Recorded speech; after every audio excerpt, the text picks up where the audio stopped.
नमस्कार आप सभी लोगों का कार्मिक कृत्य के आज के एक बहुत स्पेशल एपिसोड में आप सभी का स्वागत है। ये जो एपिसोड है इसमें आप देख सकते हो, आप सारे सेटअप से पता लगा चुके हो हम कहाँ हैं, पर किनके साथ ही ये अभी तक आपके लिए एक सरप्राइज में रहने देती हूँ, क्योंकि आज का जो हमारा एपिसोड है, जो हमारा दशहरा स्पेशल एपिसोड है, इसके अंदर हम बात करने वाले हैं हर वो चीज़ के बारे में जो शायद हर बच्चे ने बचपन से पूछा होगा, अपने पेरेंट्स से पूछा होगा, बट शायद आज मुझे वो सौभाग्य मिला है कि मैं एक सही व्यक्ति से, एक सही विद्वान से इसके बारे में बात करने वाली हूँ। तो इतना बोलने पर ही मुझे लगता है कि जब मेरी हिंदी थोड़ी ज़्यादा हो जाती है तो आप लोगों को समझ आ जाता है कि आज के जो हमारे गेस्ट हैं वो कौन है। तो इस सेटअप पे जो हमारे विद्वान है वो और कोई नहीं बल्कि हमारे कान्हा पंडित जी है। तो आपका बहुत बहुत स्वागत है कार्मिक के। हर हर महादेव। आपका भी बहुत बहुत स्वागत है। Thank you. हर हर महादेव, यही मेरे को लगता है सबसे खूबसूरत बात है हमारे पॉडकास्ट की कि हमारा पॉडकास्ट शुरू ही हमारे महादेव से होता है। और आज तो हम बात ही महादेव के सबसे सर्वश्रेष्ठ भक्त के बारे में करने वाले हैं, जो कि है रावण जी। सबसे पहले अगर हम दशहरा की बात कर रहे हैं तो वही मेन हीरो है और वही मेन विलन भी है। तो पहली जो मेरा प्रश्न ही यही होगा कि वो कहाँ से आए, वो कौन थे, कैसे आए, और सबसे पहले तो यही कि वो कौन थे। जी, बहुत अच्छा प्रश्न है। ये रावण के बारे में जितने भी उल्लेख मिलते हैं और जितने भी कथाएं प्रचलित है, उनके बारे में कुछ तो भ्रांतियां हैं, कुछ शास्त्रोक्त है और कुछ कथाएं प्रचलित होकर उनमें कुछ ऐसी कथाएं मिक्स हो गई या मिश्रित तो कर दी गई है जिनमें भ्रांतियां लोगों में उसके कारण बन गई हैं। अब कई लोगों का मानना है कि रावण सीधे ब्रह्मा जी के पुत्र हैं, कई लोग कहते भी हैं। किंतु मैं आपको बता दूं, जैसा आपने कहा कि रावण की उत्पत्ति कैसे हुई और रावण का जो जन्म है वो कैसा हुआ, तो ब्रह्मा जी के पुत्र थे ऋषि पुलस्त्य। ऋषि पुलस्त्य नाम था उनका। और ऋषि पुलस्त्य का ऐसा बताया गया है शास्त्रों में कि ऋषि पुलस्त्य ब्रह्मा जी के पुत्र, और पुत्र के बाद में जब वो पृथ्वी पर हुए, जब वो तपस्या कर रहे थे और तपस्वी थे, ब्राह्मण थे, ऋषि थे, तो नित्य वेद का पारायण करना, वेद मंत्र उच्चारण करना जो एक ब्राह्मण का धर्म है। ब्राह्मण का धर्म यही है कि वो वेद का प्रचार भी करें, वेद की परंपरा को शुद्ध रूप से आगे भी बढ़ावे और वेद के मंत्रों का उच्चारण भी करें, तपस्या करें, नित्य संध्या गायत्री इत्यादि भी करें। वो अपने धर्म के अनुकूल चलने वाले ऋषि, और वो किसी जंगल में तपस्या करते थे। तपस्या करते करते उनकी मधुर वाणी थी, वेद मंत्र उच्चारण करते थे, तो वहाँ पर उस राज्य की कन्याएं वहाँ पर खेलने या क्रीड़ा करने या घूमने के हिसाब से आया करती थी, घूमने के उद्देश्य से वो आया करती थी। अब वहाँ पर जब ऋषि ने देखा, ऋषि पुलस्त्य ने देखा कि यहाँ पर भी मेरे को विघ्न हो रहा है, मेरी तपस्या में या मेरी साधना में यहाँ पर विघ्न हो रहा है, तो उन्होंने एक विचार लगाया और वहाँ पर जोर से सभी को कहा, शोर करके, कि अब के बार से जो कन्याएं यहाँ पर आएगी वो मेरे मंत्रों को सुनकर गर्भवती हो जाएगी।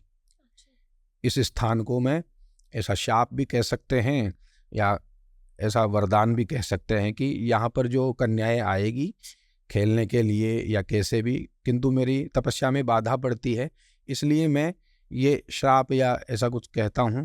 अभिमंत्रित उस जगह को उन्होंने कर दिया कि इस स्थल पर यदि कोई आएगा तो वो गर्भवती हो जाएगी कन्या।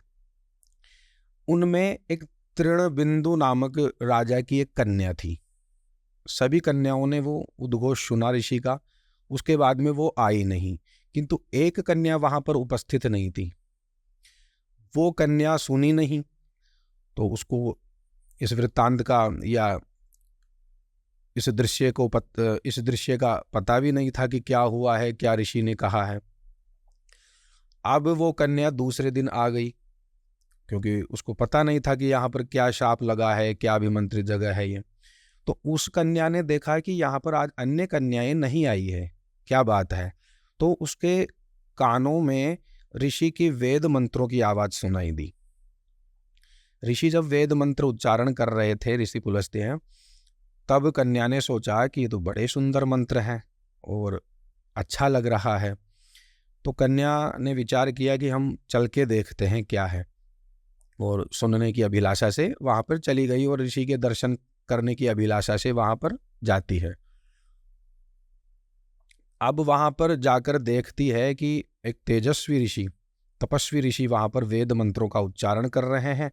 ऋषि ने जब देखा कि स्त्री आ गई है, कन्या आ गई है, तो वो रुक गए और रुक कर कहा कि इस जगह को मैंने अभिमंत्रित किया था कि यहाँ पर जो कन्या आएगी वो गर्भवती हो जाएगी, स्वतः ही गर्भवती हो जाएगी। तो इतना कहने पर कन्या के गर्भ में कुछ हलचल सी हुई और कन्या का शरीर पीला, थोड़ा सा पीला पड़ गया। तो कन्या वहां से डर के भाग गई और अपने पिताश्री से जाके कही कि आज ऐसा हुआ। तो उस समय क्या होता था देखिए, उस समय राजा भी विचार नहीं करते थे। राजा अपने आप को सौभाग्यशाली मानते थे। सौभाग्यशाली क्यों मानते थे? उनका ये विचार था कि किसी तपस्वी को, धर्मपरायण को, सदाचार में रहने वाले को, जिसके शुभ आचरण हो, उसको यदि हमारी कन्या हम देंगे तो कन्या का भी परलोक सुधर जाएगा और कन्या के सहारे हमारा भी परलोक सुधर जाएगा। किंतु आजकल ऐसी विडंबना या ऐसी सोच हो गई है लोगों की, वो सोचते हैं कि हम ऐसे को दें हमारी कन्या जो वहां पर सभी सुख भोगे। अब वो जिसको हमने कन्या दी है वो क्या कर रहा है उसका कोई पता नहीं है।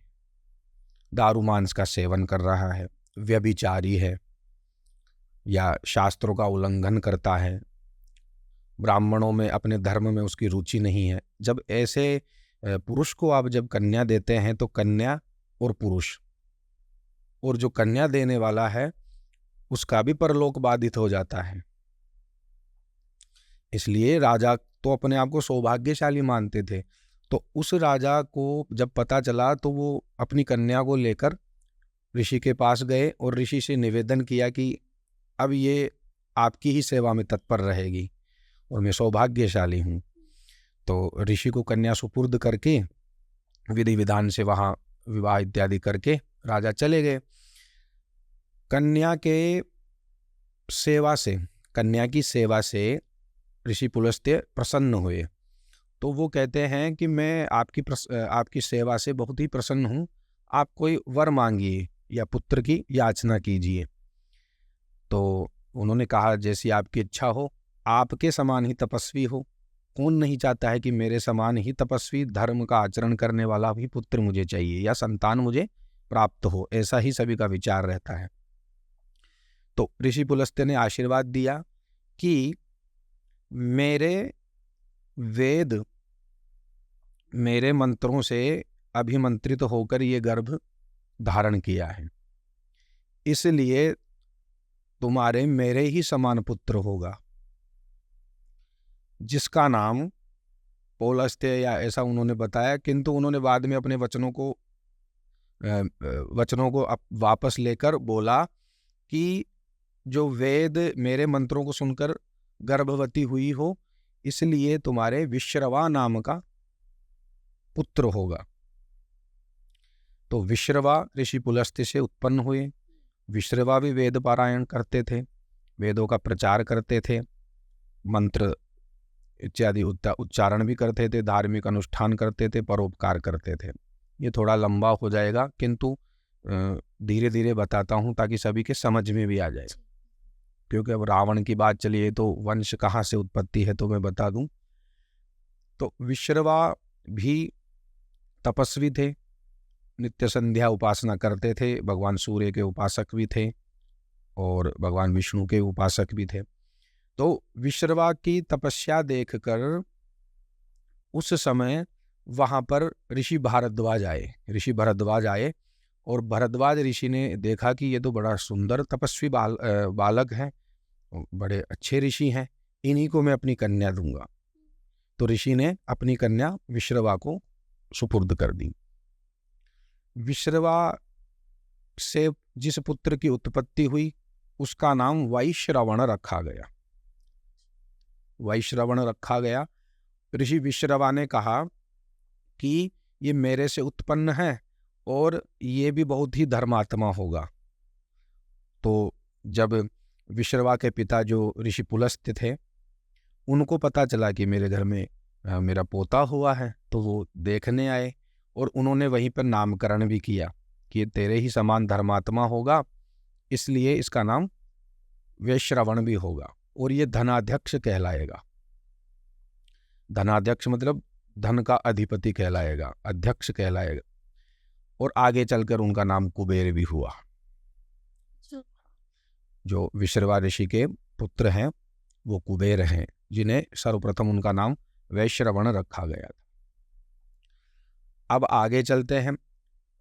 तो उसके बाद में फिर कुबेर जी ने कहा, धनाध्यक्ष जो कुबेर दी वैश्रवण जी ने, उन्होंने कहा कि अब मेरे लिए कोई ऐसा भवन हो जहाँ पर सभी सुखपूर्वक रहें।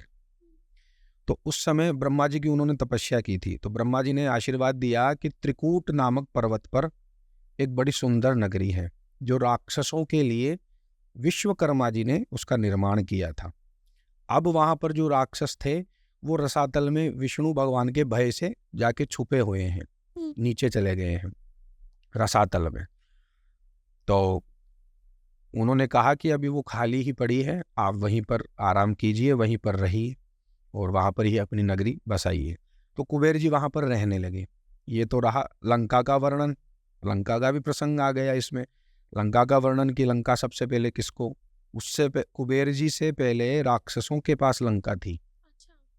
कुबेर जी के पहले राक्षसों के पास लंका थी और उन राक्षस का नाम था हेति प्रहेति, ऐसा नाम आया है।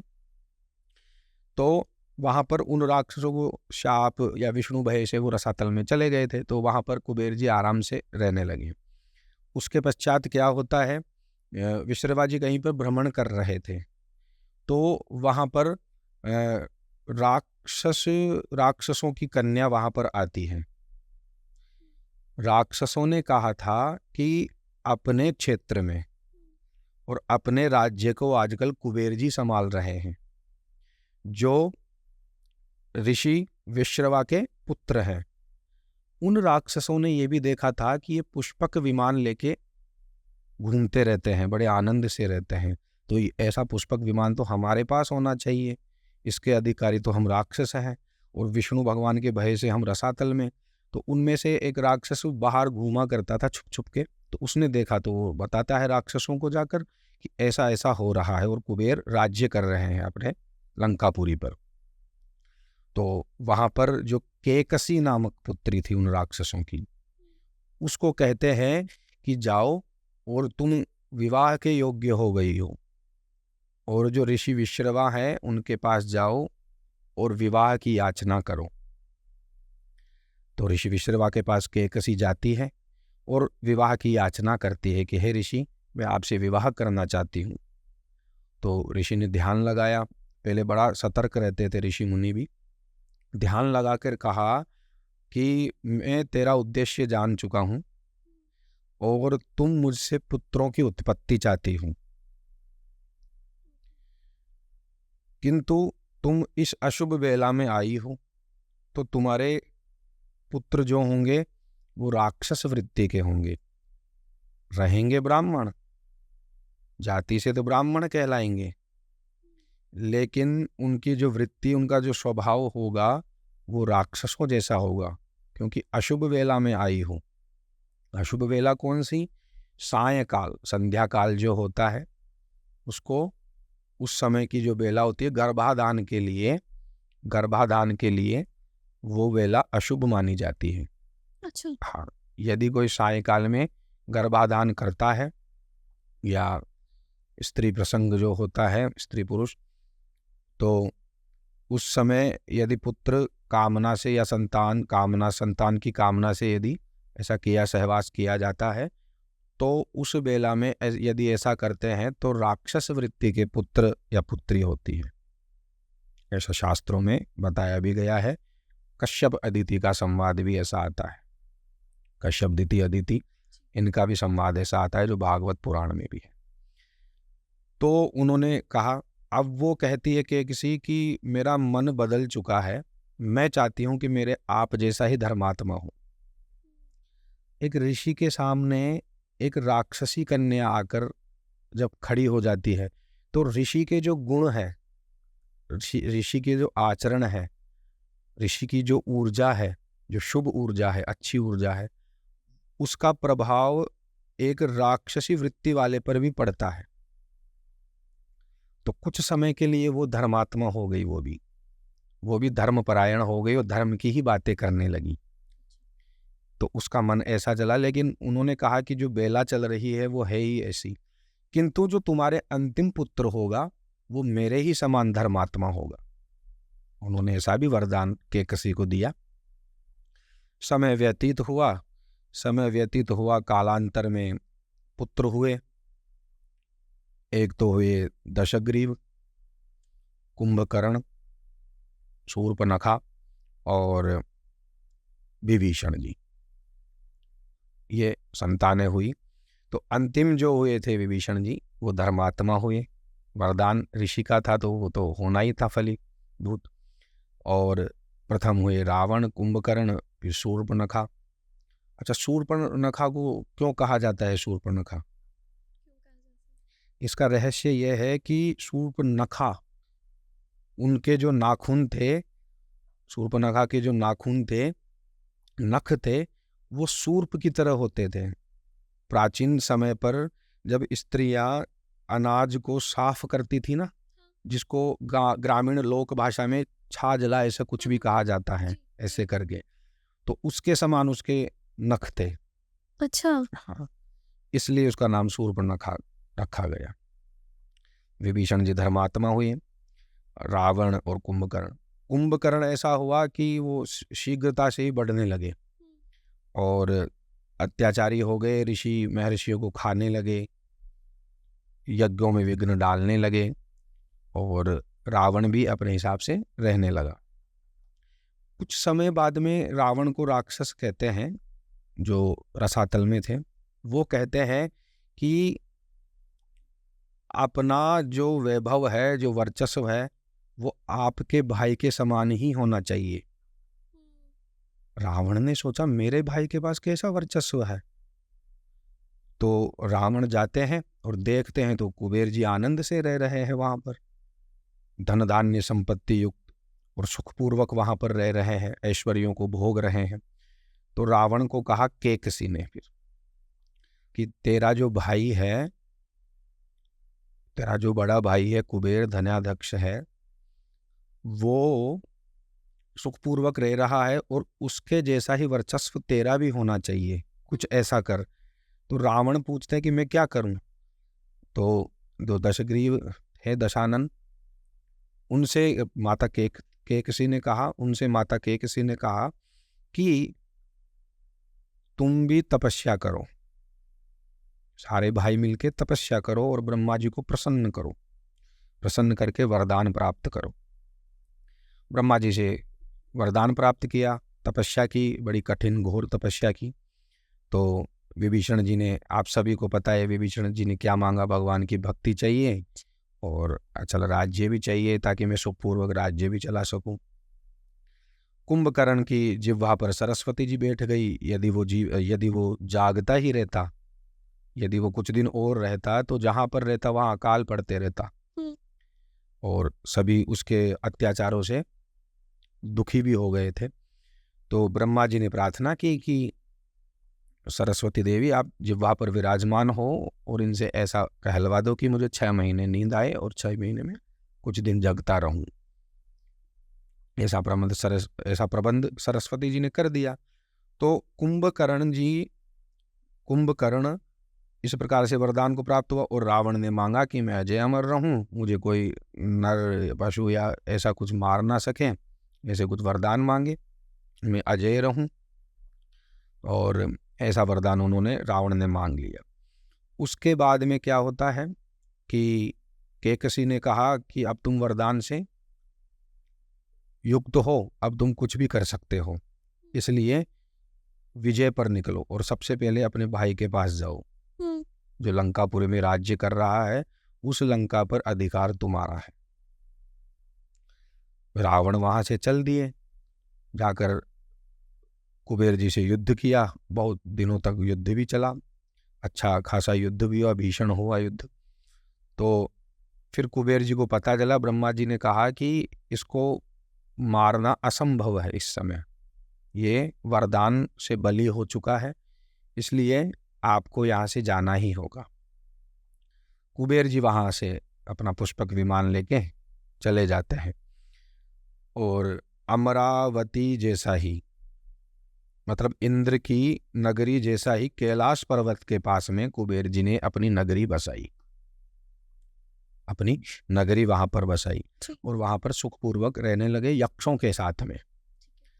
यक्षों के भी वो अध्यक्ष हैं और यक्ष क्या होते हैं कि वो धन को देने वाले होते हैं। यक्षों की जो पूजन करते हैं वो धन के लिए ही होती है और सामान्यतः प्रत्येक व्यक्ति या ऐसे कुछ यक्षों की पूजन भी नहीं कर सकता है। बड़े नियम भी होते हैं, बड़े भाव की भी आवश्यकता होती है यक्षों की पूजन में।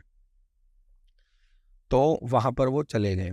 उसके बाद में आते हैं, रावण वहाँ पर आराम से रहने लगे।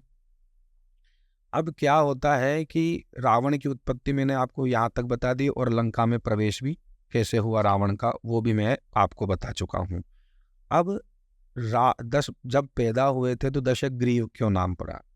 10 सिर थे तो सिर होंगे तो ग्रीवा भी होगी, तो 10 ग्रीव जिसके हो वो दशग्रीव कहलाता है। रावण का अर्थ क्या होता है? रावण का अर्थ ये होता है जो सभी को रुलाने वाला हो। अच्छा, रावण का अर्थ यही होता है जो सभी को रुलाने वाला हो। तो रावण की उत्पत्ति मैंने आपको बताई, रावण का क्या वंश रहा है और किस वंश से रावण की उत्पत्ति है तो मैंने आपको वो भी बताया। रावण शिक्षा दीक्षा ये भी ग्रहण किया और बड़ा ज्ञानी, बड़ा विद्वान, अनेक ग्रंथों का, अनेक शास्त्रों का रचयिता भी रहा, किंतु जो अवगुण रहे उनसे ही उसकी जो वृत्ति है वो राक्षसी स्वभाव की रही और जिस वेला में उसका गर्भाधान हुआ, गर्भ में हुए केकसी के, वो वेला भी अशुभ थी, इसलिए उनकी राक्षस वृत्ति हुई। नारायण। आज तक ये हमने कभी भी कहीं नहीं सुना। अगर देखा जाए तो जिस लंका पर रावण राज कर रहे थे वो थी तो ऐसे राक्षसों की, थी तो राक्षसों तो यहाँ तक तो कहीं गलत नहीं थी जी। हाँ, ये है कि हो सकता है जैसे आपने बताया कि वो राक्षस वृत्ति के ही थे, तो हो सकता है कि उसकी वजह से उनके तरीके गलत हो सकते हैं, बट यहाँ तक तो वो गलत नहीं है। अब अगर हम आगे चले तो जो उनकी पत्नी थी मंदोदरी, उनके साथ उनका मिलाप कब हुआ? बहुत अच्छा प्रश्न है। एक बार रावण जंगल में शिकार करने गए थे और शिकार करने पर जब वो थोड़े थक गए तो ऐसे ही घूम रहे थे छाँव में, वहाँ पर उन्हें एक मय दानव से भेंट हुई। मय दानव थे, राक्षसी थे, मय नाम के राक्षसी थे, जो मैंने आपको एक पॉडकास्ट में बताया था कि विश्वकर्मा और मय ये दोनों शिल्प कला के और भुवन कला के, महल इत्यादि मकान बनाने में या बनवाने में बहुत ही महारथी थे। वास्तुकला के भी हैं, इनके वास्तु के कई ग्रंथ भी हैं। और विश्वकर्मा और मय दानव ये एक समान से ही मकान बनवाया करते थे, वास्तु दोष भी देखा करते थे। जैसे आज आप सभी के सामने वास्तु शास्त्र भी है, तो इन्हीं के प्रमाणों से ही चलते हैं वास्तु। जो पांडवों का, इनका जो कौरवों का जो महल बनाया था वो मय दानव ने ही बनाया था, मैंने एक बार बताया भी था। तो मय वो थे। मय की जो कन्या थी वो एक अप्सरा की कन्या थी। अच्छा। उसका नाम था मंदोदरी। रावण वहां से जब विचरण कर रहे थे तो रावण की भेंट मय से हुई। मय से हुई तो मय ने कहा कि आप कौन है, क्योंकि रावण बड़ा बलशाली था। तो रावण से पूछा कि आप कौन हैं, तो रावण ने अपनी जो वंशावली थी, उस समय परिचय इस प्रकार से दिया जाता था कि मैं इस गोत्र से हूँ, उनका प्रपौत्र हूँ, उनका पौत्र हूँ, उनका पुत्र हूँ। इस प्रकार से परिचय दिया जाता था बड़े सभ्य ढंग से, तो समझ जाया करते थे। तो मय दानव ने कहा कि ऐसे वंश से आपकी उत्पत्ति है, ऐसे उनके वंशज हैं आप, तब तो मैं अपनी जो कन्या है मंदोदरी में आपको ही सुपुर्द करूंगा। तो वहीं पे योग द्वारा अग्नि प्रकट की गई और वहीं पे जो विवाह होता है सामान्य रूप से, वो विवाह वहाँ पर किया और मंदोदरी को लेके वहाँ से चले जाते हैं। तो इस प्रकार से मंदोदरी से मिलाप हुआ रावण का और वहाँ से वो चले जाते हैं। नारायण। तो अभी तक भी हमने ऐसा कुछ नहीं देखा कि रावण ने कुछ भी ऐसा जबरदस्ती किया या कुछ भी ऐसा किया जो अभी तक हम सुनते आ रहे हैं। वहाँ अभी भी ऐसा हमने रावण के किसी भी चरित्र में, या मैं कहूँगी किसी भी एक्शन में, अभी तक हमने ऐसी कोई नहीं देखा। मंदोदरी से उनका विवाह हुआ, उनके कितने पुत्र थे या उनकी कितनी संतानें थी? मंदोदरी के जो पुत्र थे, एक तो अक्षय कुमार और एक इंद्रजित, जिनको मेघनाद कहा जाता है।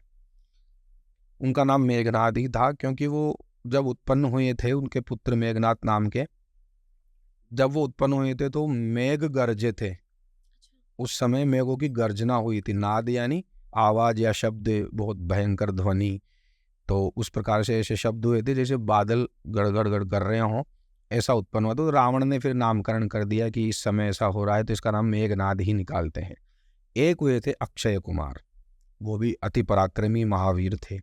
तो इनके दो पुत्र हैं, मुख्यतः जो लेखित है वो प्रसिद्ध हैं जो जनश्रुति में, वो ये दो ही हैं, अक्षय कुमार और इंद्रजित। इंद्रजित मेघनाद को इसलिए कहा जाता है कि उन्होंने इंद्र को बंदी बना लिया था युद्ध में जीत कर, इसलिए ऐसा हुआ। नारायण।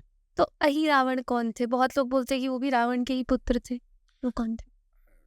अही रावण रावण के पुत्र नहीं थे, वो रावण के भ्राताओं में ही उनकी गिनती होती है। अच्छा। रावण के भ्राताओं में ही, या काका बाबा जैसे रिश्ते होते हैं ना, इनमें ही उनकी गिनती होती है। क्योंकि वो उनका जो किरदार था, उनकी जो पात्रता थी रामायण में या वाल्मीकि रामायण में इतनी प्रसिद्ध नहीं है, इसलिए उनका उल्लेख नहीं हुआ।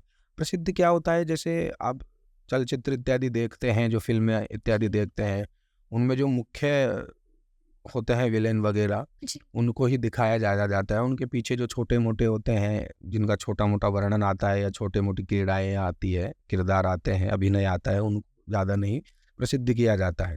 किंतु कई पुराणों में हो सकता है मिले भी,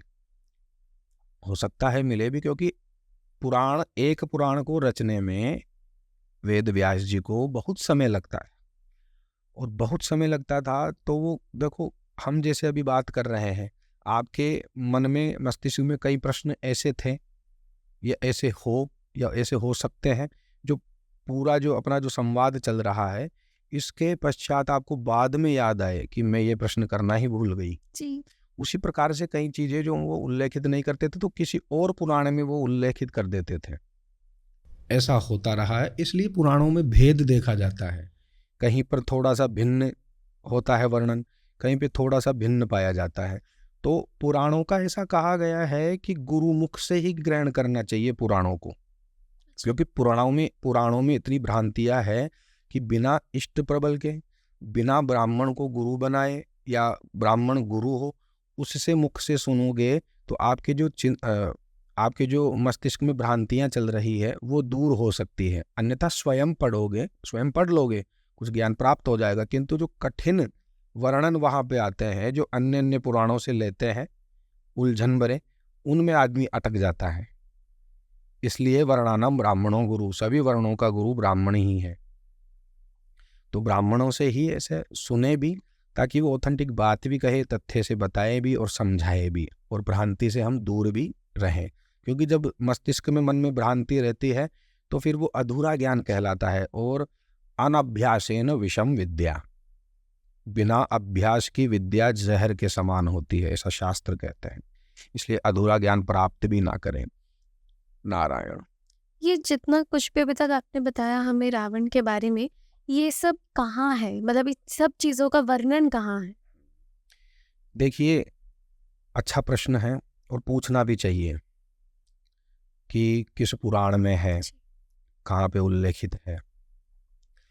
वैसे तो उप पुराण भी हैं, 18 पुराण आपने सुने हैं, लेकिन उप पुराण भी होते हैं। 18 पुराणों में जो समाहित नहीं हो पाया या लिखना भूल गए, या 18 पुराणों को और भी ज़्यादा सरल करने के लिए जो फिर पुनः रचना की व्यास जी ने, वो उप पुराणों में मिलती है। अब पुराणों की रचना व्यास जी ने की, ठीक है, उप पुराणों की भी कर दी, किंतु बहुत से ऋषि ऐसे हुए हैं जो तत्वदर्शी, दूरदर्शी, त्रिकालदर्शी ऐसे हुए, तो उन्होंने भगवान की ही आज्ञा से अपनी अपनी स्मृतियां भी लिख दी। जैसे मनुस्मृति का आपने सुना है, तो मनु भगवान की है। याज्ञवल्क्य स्मृति याज्ञवल्क्य ऋषि की है, जिसमें वेदों के नियम है, वेदों को कैसे पढ़ा जाता है, मंत्रों का क्या विभाग है, वेद मंत्रों को कौन अधिकारी है सुनने का, कौन उच्चारण करने का अधिकारी है, ब्राह्मणों के कर्म, क्षत्रियों के कर्म, वैश्यों के कर्म, शूद्रों के कर्म क्या होते हैं। अपने अपने कर्म को सही रूप से करके, कर्तव्यनिष्ठ होकर, अपने कर्तव्यों को पालन करके, अपने कर्तव्यों का पालन करके, स्व कर्म स्वभावजम, वो अपने अपने कर्मों को कर्तव्य निष्ठता से करके स्वर्ग को प्राप्त कर सकते हैं। ऐसे ऐसे वर्णन स्मृतियों में मिलते हैं। वाधूल स्मृति हो गई, कई स्मृतियां हैं तो ऋषियों ने भी रची है, तो सभी में अलग अलग रूप से मिलते हैं। जैसे कि हुआ पद्म पुराण, पद्म पुराण में भी रावण का विस्तृत रूप से वर्णन है, और वाल्मीकि कृत जो रामायण है उसमें तो है ही, उसमें तो बड़े ढंग से, बहुत सुसभ्य तरीके से बताया गया है और अच्छे तरीके से बताया गया है। और देखा जाए तो रावण की ही जो रावण संहिता है, रावण की ही जो रावण संहिता है, कहते हैं ना, रावण संहिता आपने सुना होगा, 9 लाख या 9.5 लाख वर्ष व्यतीत हो चुके हैं लगभग रावण की मृत्यु को। तो आप जरा अंदाजा लगा लिए कि इतने वर्षों तक कौन इन ग्रंथों का संरक्षण करता होगा, कौन किस परंपरा से बढ़ते होंगे। जैसे मैंने आपको कोई ग्रंथ सुना दिया, आपको सुपुर्द कर दिया, वो आपकी रक्षा, उसकी रक्षा करना आपकी जिम्मेदारी है। आप अपनी पीढ़ियों को, वंशों को यही बताओगे कि इसकी जिम्मेदारी आपकी, ऐसे ऐसे करके हुआ। तो कुछ क्या है कि उनमें से कई लोप भी हो गए। ऐसा नहीं होता कि किसी वंश में सभी धर्मात्मा और सभी कर्तव्यनिष्ठ ही उत्पन्न होंगे। कुछ ऐसे भी हो सकते हैं जो उन ग्रंथों की रक्षा भी ना कर पाए हों, तो धीरे धीरे लुप्त हो गया। लेकिन मूल प्रतियां कुछ कुछ ही प्राप्त होती है रावण संहिता की। तो रावण संहिता में भी वर्णन है, शुरू में, प्रारंभ में ही है रावण की जीवनी, और वो बाद में बताई गई है कहीं से लेके, ताकि रावण का है उसमें वर्णन, तो रावण क्या इतिहास रहा है उसमें ऐसा बताया गया है। और रावण की जो है गोस्वामी श्री तुलसीदास जी महाराज की जो रामायण है, लोक भाषा में है, अवधी भाषा में है, जिसको हम रामचरितमानस भी कहते हैं, उसमें भी रावण का वर्णन मिलता है। रावण का एक वर्णन कल्प भेद से भी मिलता है। कल्प भेद क्या होता है कि कौन सा कल्प, इस समय जो श्वेत वाराह कल्प चल रहा है, इसमें लीलाएं प्रभु की भिन्न रही, राक्षस वो ही रहे, अवतार वो ही रहा, लेकिन घटनाएं भेद मिल जाते हैं, घटनाओं में भेद मिलता है। तो इसमें बताया गया है गोस्वामी तुलसीदास जी की रामायण में कि प्रताप भानु नाम का एक राजा था, उसको शाप लगा था, उसके बाद में वो कई जन्मों के बाद में रावण बना था, ऐसा भी है। और सभी को ज्ञात ही है जहाँ तक है कि जय और विजय नाम के जो पार्षद थे भगवान विष्णु के, वो शाप से ग्रस्त होकर 3 जन्मों तक राक्षस बनने का उनको शाप मिला था, जिसमें एक है हिरण्यकश्यपु और हिरण्याक्ष। ठीक है। एक हो गए हैं रावण और कुंभकर्ण। एक जन्म में वो हुए शिशुपाल और दंतवक्त। कंस को कई लोग कहते हैं, कंस को भी बताते हैं कि रावण का ही या वो जय और विजय थे पार्षद। तो कंस तो कालनेमी का अंश है, ऐसा मैंने पहले भी बताया है। तो ये भ्रांतियां हैं, छोटी छोटी दूर हो जाती है आपके और हमारे माध्यम से। नारायण नारायण। आपने बताया कि उन्होंने, जो रावण की माँ थी, उन्होंने ये वरदान लिया, और जो विभीषण थे वो एक धर्मात्मा थे। वो विष्णु भक्ति करते थे तो वो एक धर्मात्मा बने। रावण शिव भक्त कहलाए जाते हैं। अभी तक पूरी कहानी में हमने ये नहीं जाना कि ये रावण शिव भक्ति तक पहुंचे कैसे। जी, रावण ब्रह्मा जी से वरदान प्राप्त करके अपने बल के घमंड में चूर होकर, अभिमान से युक्त होकर, सभी लोकों में त्राहिमाम त्राहिमाम, मतलब त्राहिमाम का मतलब अत्याचार करने लगा। अब क्या हुआ कि रावण की ऐसी कोई इच्छा नहीं थी, लेकिन केकसी ने कहा या राक्षसों ने भी कहा कि आपका वर्चस्व बढ़ाइए, आपकी लोक में प्रशंसा या ख्याति होनी चाहिए। अब राक्षस क्या समझते हैं, वो तो जो अपयश होता है उसी को प्रसिद्धि समझते हैं। एक राक्षस यदि किसी ब्राह्मण को या ऋषि को या किसी साधारण मानव को भी मार रहा है, उसका वध कर रहा है, वध क्या उनकी हत्या कर रहा है, तो उसको तो राक्षस प्रशंसनीय ही समझेंगे। अब जैसे आप देखते हैं, उदाहरण के स्वरूप ही आप समझ लीजिए।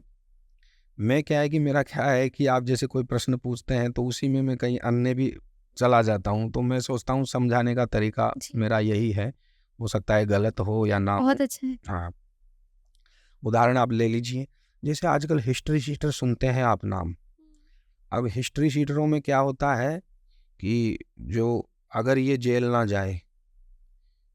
जाए, जब तक 2-3 को मारे ना, तब तक इनके जो आसपास के रहते हैं वो ऐसे कहते हैं, भैया आपका, भैया जी आपका नाम नहीं है, आपका वर्चस्व समाप्त हो रहा है। फिल्मों में देखते हैं आप, ये हकीकत में भी करते ही हैं आधे से ज़्यादा जो गुंडे लोग हैं। तो अभी हिस्ट्री शीटरों का यही है, उनका काम ही क्या है, अगर वो सुखी ऐसे ही रह पाते तो वो आराम से रहते जैसे हम लोग साधारण रूप से रहते हैं, तो उनका वर्चस्व इसी में बढ़ता। तो राक्षसों का वर्चस्व क्या है, परेशान करना, रुलाना, कष्ट देना, मारना, इस प्रकार से उनका वर्चस्व बढ़ता है। अब राक्षसों में यही वृत्ति या स्वभाव नहीं रहेगा तो फिर काहे के राक्षस होंगे वो। तो क्या होता है, अब जब ऐसा ही नहीं होगा तो फिर राक्षसों का वर्चस्व भी खत्म हो जाएगा। उनको आसपास के लोग भी ऐसा कहते, भैया जी आपका नाम खत्म हो रहा है, वर्चस्व खत्म हो रहा है, वर्चस्व बढ़ाइए। तो रावण को भी लगा कि ये तो सही कह रहे हैं। तो रावण क्या है कि देवलोकों में चला गया, इंद्र इत्यादि से भी युद्ध किया, इंद्र को भी हरा दिए, और सभी को ज्ञात हो गया कि रावण को वरदान प्राप्त है, अजय अमर हैं।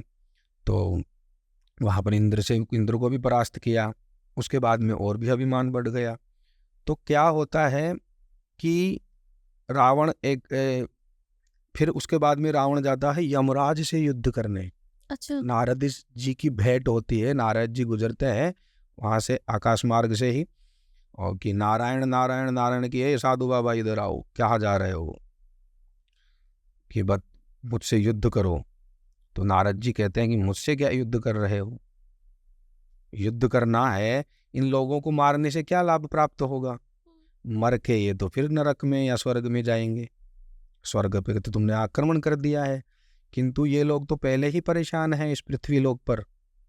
कोई धन से परेशान है, कोई तन से परेशान है, कोई मन से परेशान है, किसी के क्या हो रहा है, कोई रोगों से ग्रस्त है, इनको क्या मार रहे हो, ये पहले से ही परेशान है, ये पहले से ही कष्ट में है, इनको क्या मार रहे हो।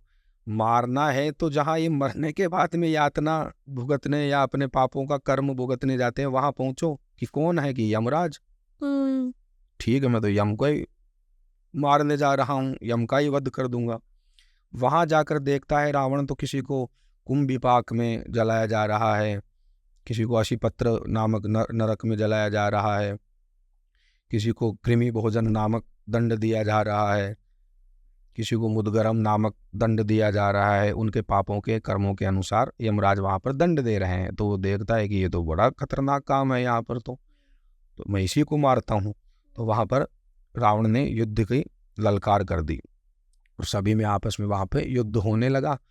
अंत में इतने भयंकर युद्ध हुआ, बहुत दिनों तक चला वो। दोनों ही हार के थक के बैठ गए, कुछ समय विश्राम लिया और फिर से युद्ध करने लगे। यमराज भी बड़े ताकतवर।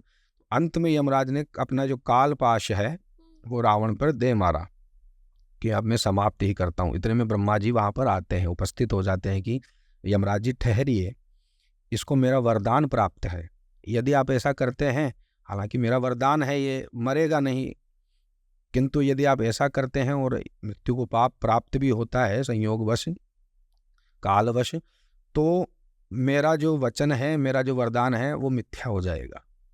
तो यमराज जी ने भी कहा कि जब आपने वरदान ही दे दिया है तो वो मिथ्या कैसे होगा, मेरे कालपाश से भी नहीं मरेगा, अभी जब इसका समय आएगा तभी ही मरेगा। तो वहां पर क्या होता है कि यमराज जी भी कहते हैं कि चलो ठीक है, मैं अंतर्धान ही यहाँ से हो जाता हूँ। तो रावण कुछ दिन वहां पे रहा और फिर रावण वहां से भी आ गया। अच्छा, एक चीज आपने नोट की, ये लोग हराते हैं वहां पर रहते नहीं है, हराकर वहां पे कुछ दिन रहते हैं फिर वहां से निकल आते हैं जी। क्योंकि ये विजयी यात्रा पे निकला हुआ था, सभी लोगों में इनको वर्चस्व बढ़ाना था कि रावण क्या है दुनिया जाने, इस चक्कर में। तो यहीं से ही राक्षस वृत्ति शुरू हो जाती है रावण की। अब रावण का क्या है कि जब वो जा रहा था तो बीच में उसको एक सुंदर सा वन सा, एक जंगल सा दिखाई देता है, पर्वत सा दिखाई देता है, मानसरोवर या कैलाश मुझे याद नहीं। तो वहां पर रावण देखता है कि ये तो बड़ा ही रमणीक है, बड़ा ही मनमोहक है, यहाँ क्या हो रहा है, चल के देखते हैं। वहां पर देखते हैं तो नंदी जी से उनकी भेंट होती है रावण की। नंदी जी कहते हैं कि दशग्रीव यहाँ से चले जाओ, यहाँ पर शिव जी और पार्वती जी घूम रहे हैं, विचरण कर रहे हैं, तो यहाँ आना मना है। तो रावण के और नंदी के थोड़ी वाद विवाद हुआ तो रावण को क्रोध आ गया। तो रावण वहां पर जो पर्वत था उसको उठाने के लिए प्रयास करता है और थोड़ा उठा लेता है। जब शिव जी को पता चलता है कि अरे कौन है ऐसा बलशाली, ऐसा कौन पराक्रमी आ गया है जो पर्वतों को ही हिला रहा है और यहाँ पर युद्ध की ललकार कर रहा है, जाकर देखते हैं तो रावण को कहते हैं कि बड़े पराक्रमी हो, बड़े बलशाली हो। तो रावण ने अपना परिचय दिया। रावण ने अपना परिचय दिया तो रावण का क्या है कि एक अंग उस पर्वत के नीचे आ गया था। कई जगह कहा वो बाद की घटना है, जब वो तांडव स्तोत्र का जब रचना हुई थी वो बाद की घटना है, किंतु उससे पहले जब हुई थी उसके पहले की ये घटना है, ये इतिहास है। तो रावण का जब वो अंगूठा या एक अंग दब गया था पर्वत के नीचे, तो रावण उसको पर्वत को फिर हिला नहीं पा रहा था। शिव की लीला थी, भोलेनाथ है, उनसे तो बड़ा कौन ही क्या हो सकता है। तो शिव की जो लीला थी, भगवान शिव की लीला थी, वहां पर रावण असहाय हो गया और दर्द से चीखने चिल्लाने लगा। तो शिव जी ने कहा कि भाई ये हमारा क्षेत्र है, यहाँ पर ऐसा पराक्रम दिखा रहे हैं, कौन हो। तो रावण ने अपना परिचय दे दिया। तो भगवान शिव उससे प्रसन्न भी होते हैं और चंद्रहास नामक तलवार देते हैं। चंद्रहास नामक तलवार, चंद्रहास इस तरह से जो होती है, साउथ की फिल्मों में देखते हैं ना, वो टेढ़ी मेढ़ी तलवारें आती है, उस प्रकार की होती है।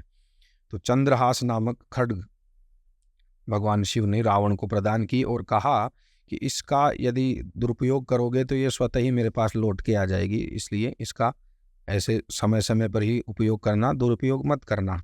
तो रावण वहाँ से वरदान प्राप्त करके जाता है और एक तरह की देखा जाए तो लोक भाषा में छोटी मोटी दीक्षा भी हो जाती है कि रावण ने गुरु भी माना, उनको प्रणाम भी किया, उनका अर्चन भी वहाँ पे किया, प्रार्थना भी की।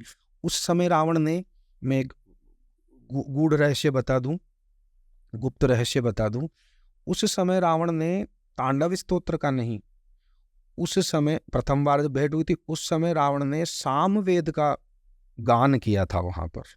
एक वेद है ना साम वेद, ऋग्वेद, यजुर्वेद, अथर्ववेद और साम, तो साम वेद का वहां पर गायन किया था रावण ने, और बहुत दिनों तक किया था।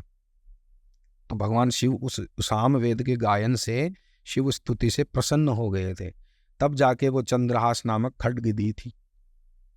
ये एक ऐसा गुप्त रहस्य है जो सभी को पता भी होगा, हो सकता है, किंतु मैंने बताने का प्रयास किया है। हर हर महादेव। तो यहाँ से हमें पता चलता है कि रावण की शिव भक्ति यहाँ से उत्पन्न होती है।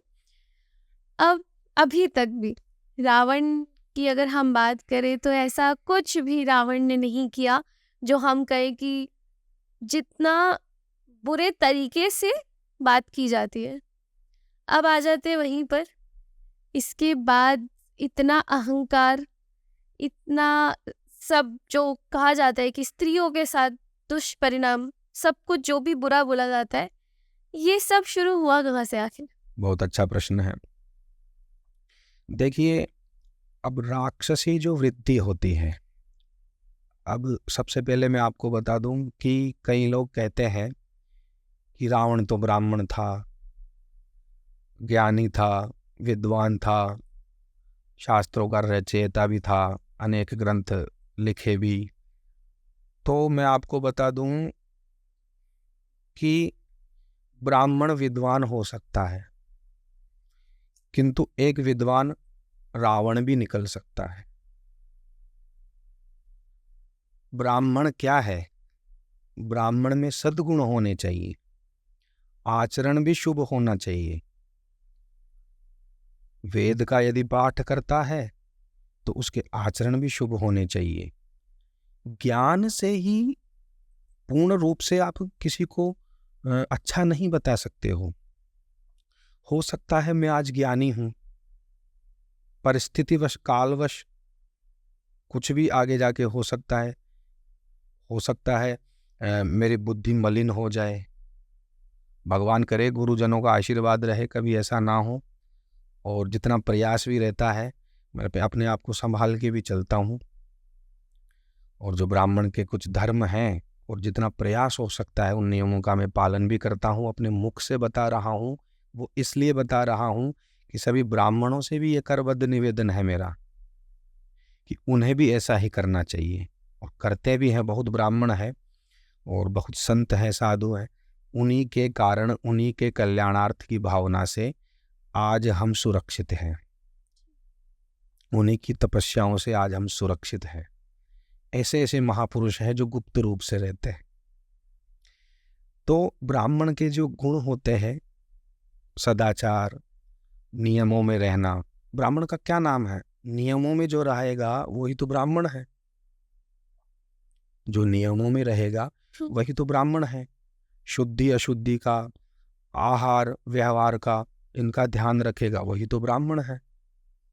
ब्राह्मण के लिए तो ऐसा कहा गया है स्मृतियों में भी, पुराणों में भी, कि जो ब्राह्मण संध्या गायत्री नहीं करता है, गायत्री उपासना, सूर्य उपासना नहीं करता है, ऐसे ब्राह्मण के घर का भोजन तो विष्ठा के समान है। विष्ठा यानी मलमूत्र के समान है। ऐसे ब्राह्मण के घर का अन्न ग्रहण भी नहीं करना चाहिए। ऐसे ब्राह्मण के हाथ से जलपान भी नहीं करना चाहिए। इतना तक नियम बताया है ब्राह्मणों के लिए। जितना बड़ा पद, जितना श्रेष्ठ पद होगा, उतनी ही बड़ी जिम्मेदारी बढ़ जाती है। आज कोई 9वीं मंजिल पे रह रहा है तो वो वहां से कूदेगा तो उसको, उसके शरीर में इतनी ही हानि होगी जितने ऊपर से कूदेगा। कोई 1 मंजिल से कूदेगा तो उसको कम हानि होगी, क्योंकि जितना ऊंचा पद है उतनी ही हानि उसकी होगी, उतनी ही जल्दी पतित वो होगा। यदि वो अपनी बुद्धि को शुद्ध नहीं रखेगा, आचरणों को शुद्ध नहीं रखेगा। तो ब्राह्मणों के लिए तो ऐसा कहा गया है, ब्राह्मणों के तो ये नियम है। और ब्राह्मणों के लिए ऐसा भी कहा गया है, श्लोक मुझे याद नहीं है, आज ही कुछ विशेष ऐसी चर्चाएं हो रही थी, मेरे और हमारे महाराज है, मेरे मित्र भी हैं, उनसे ऐसी वार्तालाप हो रही थी। तो हम सदैव इसी प्रकार से वार्तालाप करते हैं, अनर्गल बातें नहीं करते हैं।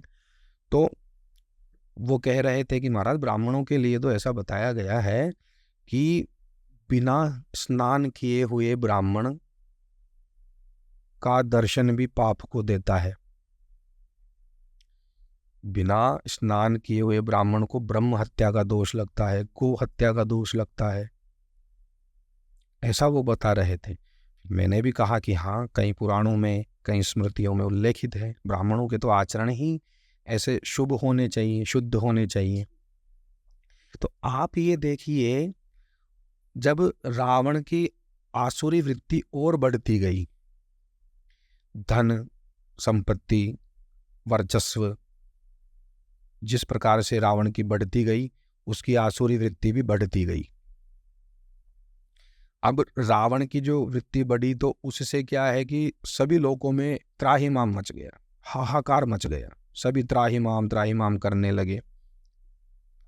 सबसे पहले रावण जब गुजर रहा था कहीं से, तो वहां पर कुछ कन्याएं थी। रावण ने देखा कि ये कन्याएं यहाँ पर अकेली ही हैं।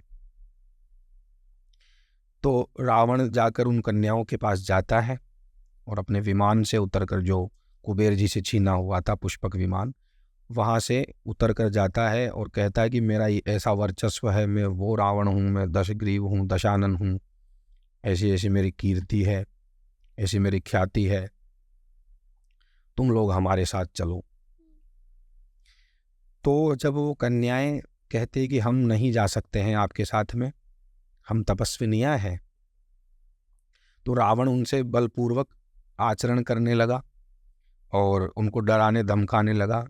तो उन्होंने भी श्राप दे दिया, वहां पर उन्होंने श्राप दे दिया कि तुम किसी स्त्री के कारण ही तुम्हारी मृत्यु होगी। रावण वहां से चला गया, रावण ये सोच के कि कौन मारेगा मुझे, मैं ऐसे हूं वैसे। उसके बाद में कुछ समय पश्चात ही एक हिमालय पर्वत पर, हिमालय आसपास ही, मुझे शायद हिमालय, लगभग हिमालय ही था, तो वहां पर जाकर जब रावण गुजर रहा था, विचरण कर रहा था, घूम रहा था, तो वहां पर दूर से उन्होंने देखा, रावण ने देखा कि एक सुंदर लावण्यवती मनमोहक कन्या किसी वृक्ष की छाया में बैठी है। और पास जाकर देखा तो वो कोई तपस्या कर रही थी, बैठे बैठे ध्यान में मग्न थी।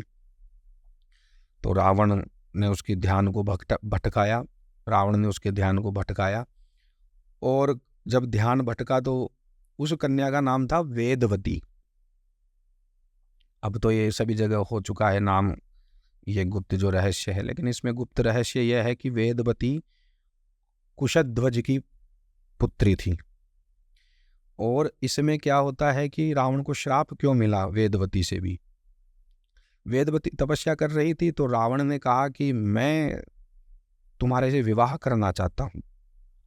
तो वेदवती ने कहा कि मेरे पिताजी के पास इतने रिश्ते आए, गंधर्वों के, यक्षों के, बड़े बड़े देवताओं के, ऋषि मुनियों के, किंतु मेरा प्रारंभ से ही यही मन रहा है कि मैं भगवान विष्णु से ही विवाह करूं। मेरा यदि पति हो तो भगवान विष्णु ही हो, तो मैं इसलिए ही ध्यान करती हूँ और तपस्या भी करती हूँ। और मैंने तप के माध्यम से ये जान लिया है कि आपका उद्देश्य क्या है, इसलिए आप मुझसे जबरदस्ती ना करें। तो रावण माना नहीं और जबरदस्ती करने लगे। तो वहाँ भी वेदवती ने यही श्राप दिया था कि अब आपने मुझे स्पर्श कर लिया है, किंतु मैं श्राप देती हूँ कि एक स्त्री के कारण ही, और इस काम भावना या इस वासना के प्रभाव से ही, इस वासना के दुष्प्रभाव से ही तुम्हारी मृत्यु होगी, एक स्त्री ही मृत्यु का कारण बनेगी। एक श्राप स्त्री का ये भी लगा। तीसरा आप सुन लीजिए। तीसरा आप सुन लीजिए सहस्रबाहु। सहस्रबाहु यानी सहस्रार्जुन नाम था। एक क्षत्रिय हुए थे सहस्रार्जुन, बड़े प्रसिद्ध थे। उनके 1000 भुजाएं थी, उनके 1000 भुजाएं थी। और वो संध्या इत्यादि कर रहे थे तो रावण जाके अपने बल में चूर होकर जाके कहता है कि मुझसे युद्ध करो और अपने राज्यों की कन्याएं मुझे सुपुर्द करो। तो वहां पर सहस्रबाहु से भी युद्ध हुआ। तो सहस्रबाहु ने, जैसे एक बॉल होती है ना, गेंद होती है जिसको खेलते हैं, जी। उस प्रकार से अपने 1000 भुजाओं में रावण को बहुत दिनों तक घुमाते ही रहा और फिर दया करके छोड़ दिया। तो रावण वहां से पराजित होकर भी निकला है। इसी प्रकार से ब्रह्मा जी का भी एक श्राप था उन्हें। ब्रह्मा जी ने भी श्राप दिया था क्योंकि वो ब्रह्मा जी से भी लड़ पड़े थे, क्योंकि अब तो क्या करें, अब तो बल ही इतना हो गया हमारे में, तो वो लड़ पड़े थे। तो इसी प्रकार से कई श्राप मिले हैं, कई श्राप उन्हें मिले हैं। और कईयों की वहाँ पर, कई स्त्रियों के भी वहाँ पर उन्हें, जैसे कहते हैं ना, हाय लगना, श्राप लगना, वैसा लगा था रावण को। किंतु वो फिर भी भक्त ही कहलाते रहे हैं। इसलिए अब हमारे धर्म में क्या है कि सनातन धर्म में क्या होता है, इतना पुष्ट धर्म है ये कि यदि मेरे में कुछ अवगुण है तो आप क्या करोगे, उन अवगुणों को देखोगे नहीं, और मेरे में जो गुण है, जो ग्रहण करने योग्य है, वो ही आप ग्रहण करोगे। सनातन धर्म में फल से किसी को वंचित नहीं रखा गया है। यदि कोई मंदिर भी बनता है, कई लोगों के घर चलते हैं, कईयों को खाने का भोजन का प्रबंध होता है कई किसी भी प्रकार से। तो हमारे सनातन धर्म इतना पुष्ट है। तो उस समय भी रावण से कई लोगों ने शिक्षा भी ली है और कई लोगों ने उनके अवगुणों को भी ग्रहण किया है। कई तो अपना नाम आजकल रावण भी रख रहे हैं, कई लोग अपना नाम रावण भी रख रहे हैं, किंतु उन्हें रावण का अर्थ नहीं पता है, इसलिए वो अज्ञान स्वरूप होकर, अज्ञान से युक्त होकर ऐसा कर रहे हैं। नारायण।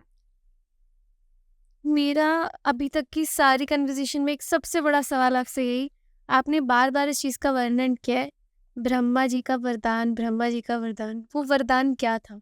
ब्रह्मा जी का वरदान ये था, रावण ने पहले तो ये कहा था कि मैं अजय अमर रहूं, मुझे ऐसा वरदान दो, मैं किसी से भी मृत्यु को प्राप्त ना हूं।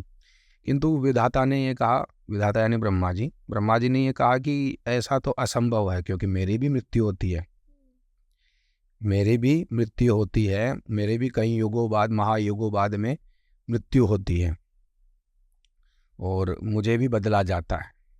तो ये सत्ता मेरे पास नहीं है। मैं वरदान दे सकता हूँ, प्राणियों की रचना कर सकता हूँ, लेकिन जीव तो भगवान ही डालते हैं, भगवान विष्णु, जनार्दन, और जो प्रलय करता है, जो संहार के देवता हैं, वो भगवान शिव है ही, करुणा वरुणालय है। तो ये क्षेत्र मेरा नहीं आता है। ब्रह्मा जी ने कहा तुम कुछ और वर मांगो। तो ब्रह्मा जी ने कहा कि मैं इस वरदान में संशोधन करता हूँ, इसमें ऐसा करता हूँ कि तुम किसी राक्षस, देवता, गंधर्व, किन्नर, यक्ष, पिशाच इत्यादियों से तुम्हारी मृत्यु नहीं होगी। अब रावण भूल गया कि मनुष्य भी आता है, किंतु जब वरदान थोड़ा सा भी प्राप्त हो जाता है या विधाता किसी की मस्तिष्क को भ्रमित कर देते हैं, सब भगवान की ही लीला है। तो उस समय ऐसी लीला रही कि रावण के मन में तनिक भी ऐसा नहीं आया कि कोई मनुष्य ही मुझे मार सकता है। जब देवता, गंधर्व इतने शक्तिशाली ही जो मुझे नहीं मार सकते हैं, मनुष्य क्या मारेगा? एक मनुष्य मेरी क्या मृत्यु कर सकता है, क्या मेरा वध कर सकता है? तो ऐसा ही हुआ रावण के साथ में। अन्यथा रावण के तो कई स्वप्न थे। यदि रावण जिंदा होता आज, तो अग्नि में से धुआं नहीं उठता, फिर स्वर्ग की सोने की सिड्डी होती, यहां से सीधी सोने की सिड्डी बना देता रावण। सोने में सुगंध नहीं आती ना, हालांकि धातुओं में, लेकिन सोने में सुगंध नहीं आती है। तो वो चाहता था रावण कि मैं सोने में भी सुगंध उत्पन्न करूं, सोने में सुगंध ही आएगी। ऐसे कई स्वप्न थे, अगर रावण जीवित होता तो पूरा भी कर देता। ऐसे कई उद्देश्य थे, इसलिए रावण को मारना ही पड़ा भगवान को। इसी पे आते हैं।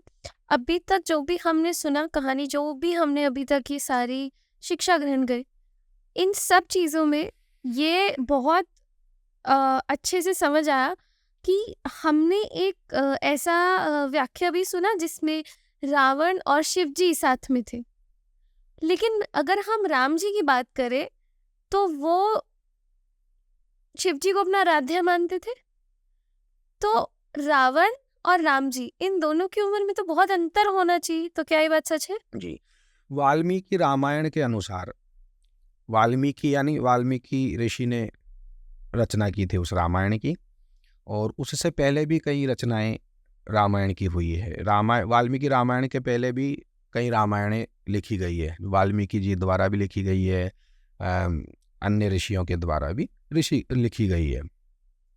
और जैसे राम रक्षा स्तोत्र है, वो एक रामायण है, उससे लिया गया है वाल्मीकि रामायण में। इससे प्रमाणित होता है कि उससे पहले भी रामायण रची गई थी।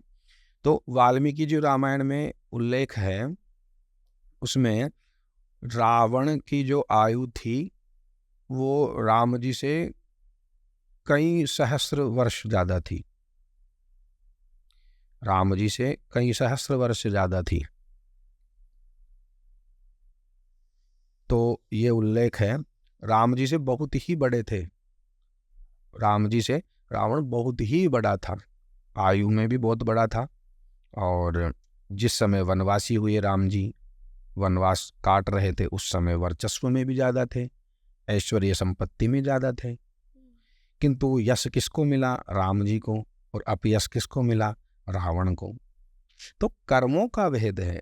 यदि आप ब्राह्मण होके भी कर्म अच्छे नहीं रखोगे, शुद्ध अशुद्धि का ध्यान नहीं रखोगे, नियमों का ध्यान नहीं रखोगे, तो अपयश ही प्राप्त होता है। नारायण। जो मैं अभी बोलने वाली हूँ उससे मैं किसी भी व्यक्ति के किसी भी भाव को हर्ट नहीं कर रही, किसी के सेंटिमेंट्स हर्ट नहीं कर रही। पर हमारी कुंडली में ना ऐसी चीज लिखी होती है, गण जो लिखे होते हैं, देवगण, मनुष्यगण, राक्षसगण।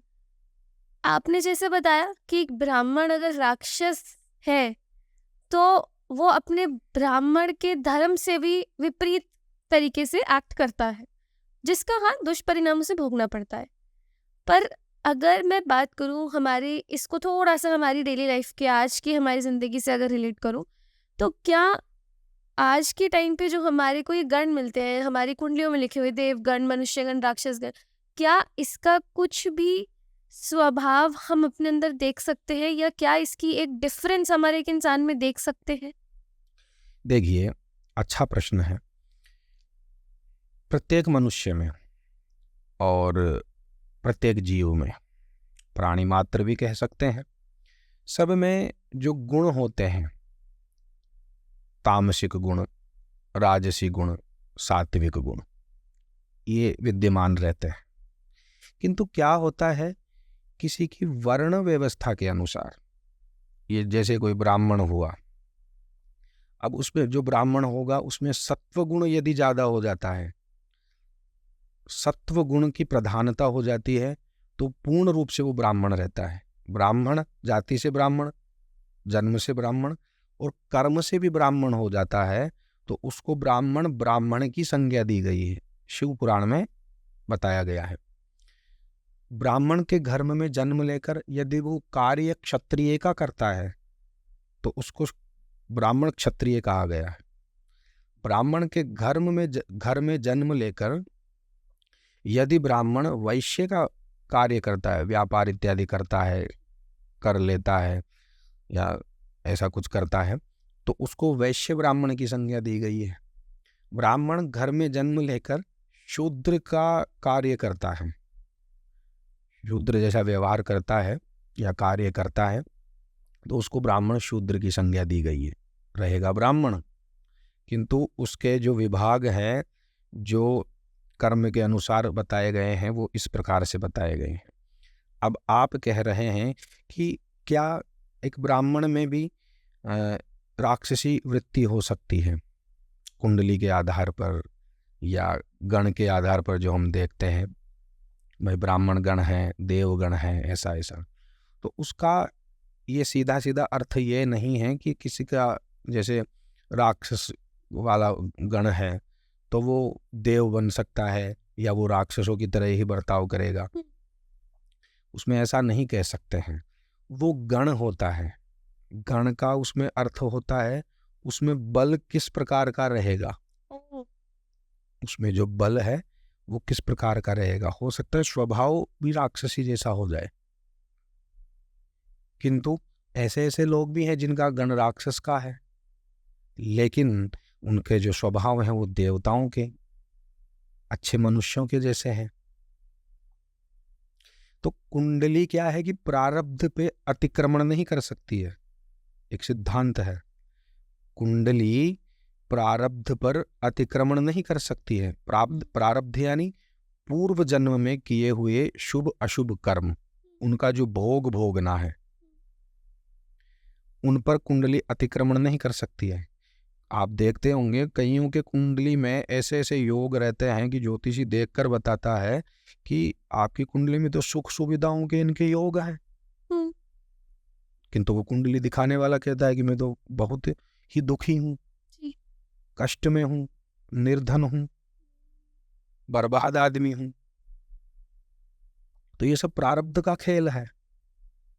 प्रारब्ध की का अतिक्रमण कुंडली पे नहीं होता है। तो ये सिस्टम होता है। प्रारब्ध की क्या है व्यवस्था? 3 भाग हैं, आयु, जाति और भोग। आयु, जाति और भोग। पहले तो जाति देखी जाएगी, किस वर्ण में उत्पन्न हुआ है, फिर उसकी आयु, उसके भोग, वो क्या सुख सुविधाएं पा रहा है, दुखी है या सुखी है। फिर होता है आयु, उसकी आयु कितनी है, तो ये प्रारब्ध से ही मिलती है। इसलिए ये कह सकते हैं कि किसी का राक्षसी गण है तो उसको जैसे ऊर्जाएं प्रदान या नकारात्मक ऊर्जाएं दिख जाना, ऐसा होता है। इस प्रकार से वो होता है। तो गण, योनि, वर्ण, ये सब कुंडली में आते हैं। जिस समय जन्मपत्रिका बनती है उस समय इसका नक्षत्रों से विचार किया जाता है, कौन से नक्षत्र का कौन सा चरण है, इस चरण में क्या नामाक्षर आ रहा है, क्या इसकी योनि आ रही है, क्या इसका वर्ण आ रहा है, क्या गण आ रहा है, क्या पाया आ रहा है, आपने सुना ही है। तो इस प्रकार से ऐसा होता है। नारायण नारायण। अब जब हम श्री राम की बात कर ही चुके तो सभी लोग जानते हैं ये पूरी रामायण किस चीज़ पे आधारित है, क्या हुआ था, पर इन्हीं के कुछ सवाल है जो मैं आपसे पूछना चाहूँगी कि आपने बताया उस चीज़ का नाम मैं भूल गई, मैं वो नहीं गलत नहीं लेना चाहती, जो वरदान शिव जी ने रावण को दिया था, वो आपने क्या बताया था? चंद्र, जो आप बता रहे थे, चंद्रहास खड्ग।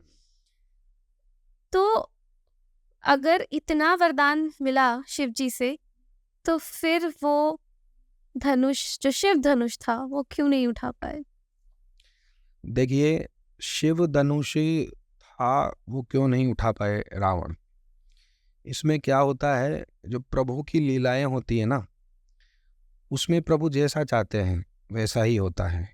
किंतु जब रामावतार हुआ है भगवान का तो वो बहुत ही मर्यादा में रहे थे। यदि वो अपनी देवीय शक्तियों का प्रयोग करते तो वो कुछ भी कर सकते थे। रावण हो या कोई भी हो, फूंक के समान है, फूंक से भी उड़ा भी सकते थे।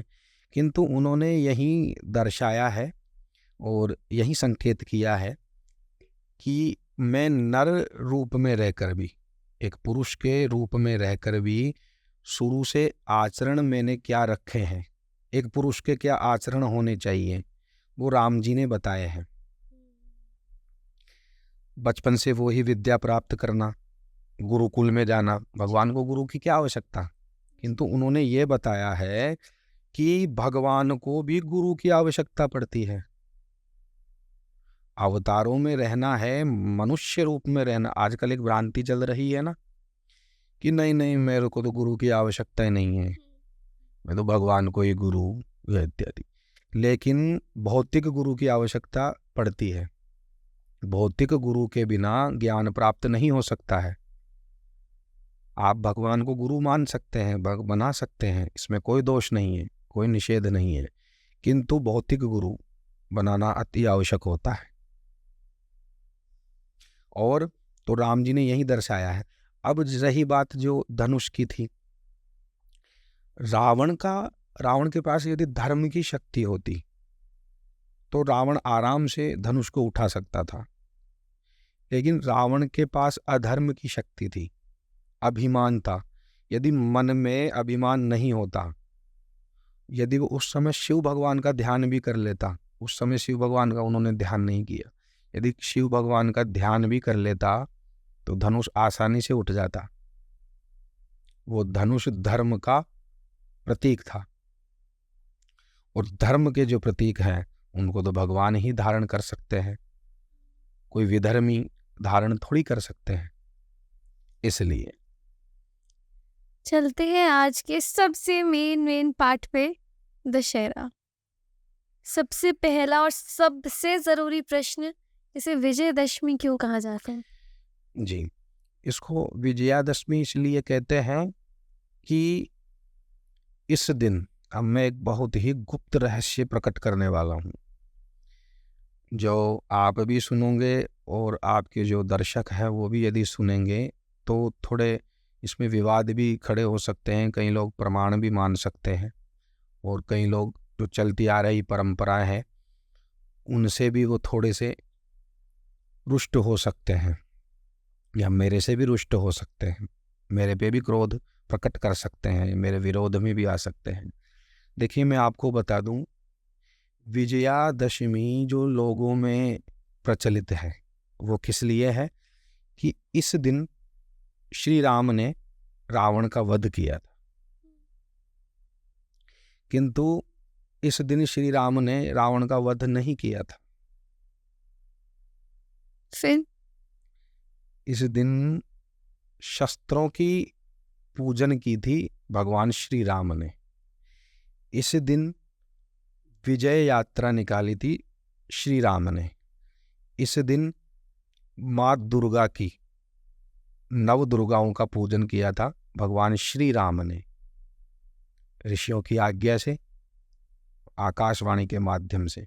तो उन्होंने नव दुर्गाओं का पूजन किया, और विजयादशमी को रामायण के पहले भी अस्त्रों शस्त्रों की ही पूजा होती आई है। क्षत्रिय का ये धर्म होता है। आज भी यदि आप जो क्षत्रिय हैं, राजपूत हैं, जो सही हैं, जो मानते हैं, जो जानते हैं अपनी परंपराओं को, उनके घर में आज भी आप विजयादशमी को जाके देखोगे तो शस्त्र आपको अवश्य मिलेंगे। उनके घर में आज के दिन शस्त्रों की पूजा होती है। शस्त्रों का नियम होता है, अस्त्रों शस्त्रों का, कि अस्त्रों शस्त्रों का जो पूजन हो गया है उसको वो जैसे सब्जी इत्यादि काटने में काम में नहीं ले सकते हैं। जैसे कोई चाहता है कि चाकू की पूजन कर लिया तो फिर वो चाकू दोबारा काटने में, सब्जी वब्जी अमनिया करने में, शुद्ध करने में काम नहीं आता है। तो विजयादशमी के दिन मात्र अस्त्रों और शस्त्रों का पूजन होता है, अपराजिता का पूजन होता है, एक सीमोल्लंघन नामक अनुष्ठान भी होता है, जो शायद अभी भी कई लोग नेपाल में मनाते होंगे। तो इस प्रकार का विधान है। उस दिन रावण का वध नहीं हुआ था। कब हुआ था? रावण का वध विजयादशमी के 19 या 18, 19-20 दिन बाद में ऐसा हुआ था, क्योंकि 20 दिन बाद में ही, 21 दिन बाद में ही दिवाली आती है। तो राम जी वहां से आए थे, और वनवास भी पूरा उस समय ही उनका हुआ था।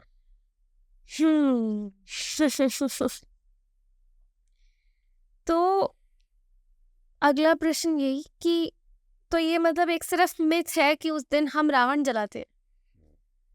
अब दूसरी चीज़, जब हम रावण जलाते हैं या जो भी ये प्रक्रिया होती है, इसमें कुंभकर्ण और मेघनाथ ही क्यों साथ मिलते हैं? देखिए, जो अधर्मी का, विधर्मी का जो साथ देगा वो भी साथ में मृत्यु को प्राप्त होता है, अधोगति को प्राप्त होता है। उसका भी वही हाल होता है जो उस अधर्मी का साथ देता है। आपने देखा होगा, उदाहरण फिर से मैं इस समय का ही दे दूं, वर्तमान युग का। आप देखते होंगे कहीं जो हिस्ट्री शीटर होते हैं वो पकड़े जाते हैं तो धीरे धीरे उनके भी साथी पकड़े जाते हैं, उनको भी डाल दिया जाता है, या पहले वो पकड़े जाते हैं फिर बाद में उनके सरगना को पकड़ के, सरदार को पकड़ के जेल में बंद किया जाता है। तो समान रूप से ही दंड दिया जाता है।